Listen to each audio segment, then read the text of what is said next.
Hi buddies! Welcome to my vlog, and for today's video, let me share to you how I process my MP2 savings.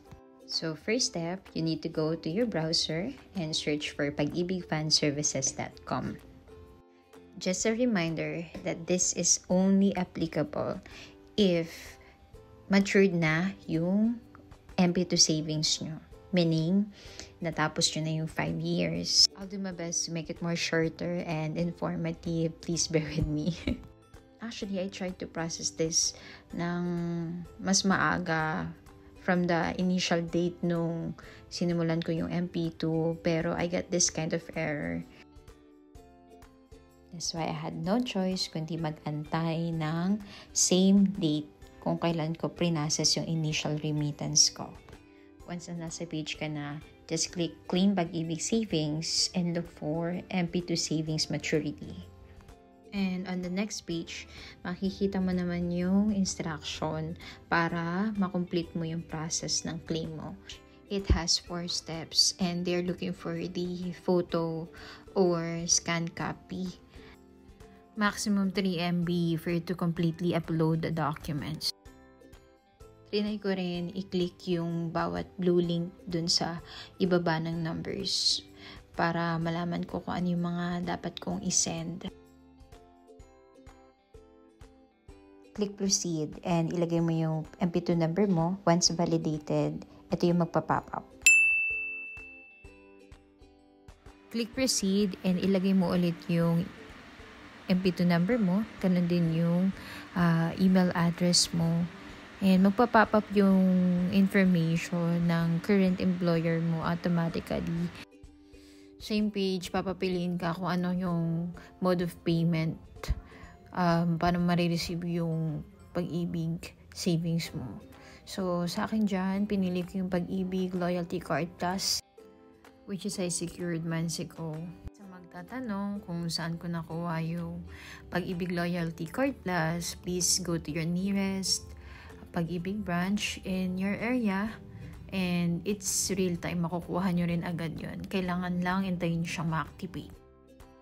So next step, it will ask your loyalty card plus number, which is makikita doon sa likod ng card mo. Nakakatuwa lang tong Pag-ibig card kasi connected na siya sa Union Bank, which is you can also use as your personal debit card. Tiyagaan lang talaga sa OTP kasi manghihingi ito ng OTP ilang beses. And make sure na yung phone number na binigay nyo nung nag-fill out kayo ng information dun sa Pag-ibig branch is same sa details ng nilagay yung phone number nung gumawa kayo or nag-sign up kayo sa virtual Pag-ibig website. Same process, buddies. Kanina for reviewing lang on this page, magre-request na to for you to upload the document. So, as much as possible, lower MB lang or KB. And sa first step, which is yung claim application form, what I did is, nag-open ako ng separate browser and search for pag-ibigfanservices.com sa PC. And dun ako nag-fill in ng details. And sinave ko siya as PDF. So, after mo convert yung file mo into PDF, pwede mo na siyang ipa-print. So, nung una, trinay kong digital yung signature para mas malinaw. Pero, mas hindi tinanggap ni Pag-ibig yung mga ganon. Ang gusto nila is yung manual mong pipirmahan yung form.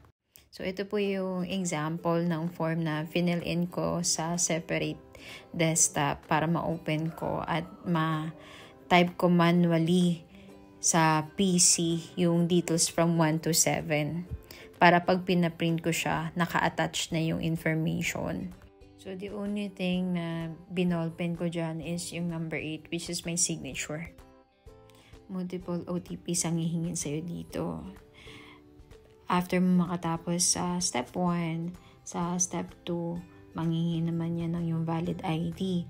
So, kapag 3 MB yung quality ng picture, try mong isend sa messenger yung image and then try mong i-download ulit para maging KB.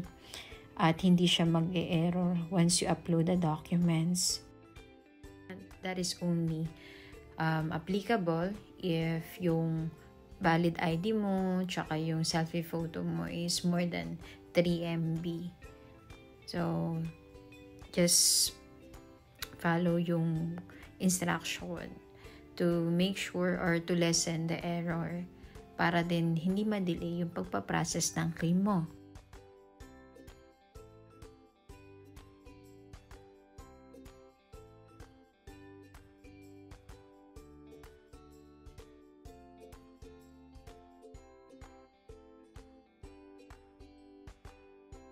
After mo ma-attach yung mga kailangang documents, please click submit. Maglo-loading lang yan ng konti. And then magbibigay yan ng reference number after. Please do not forget to do a screenshot or save your reference number. You can also use that to track your application of your MP2 savings.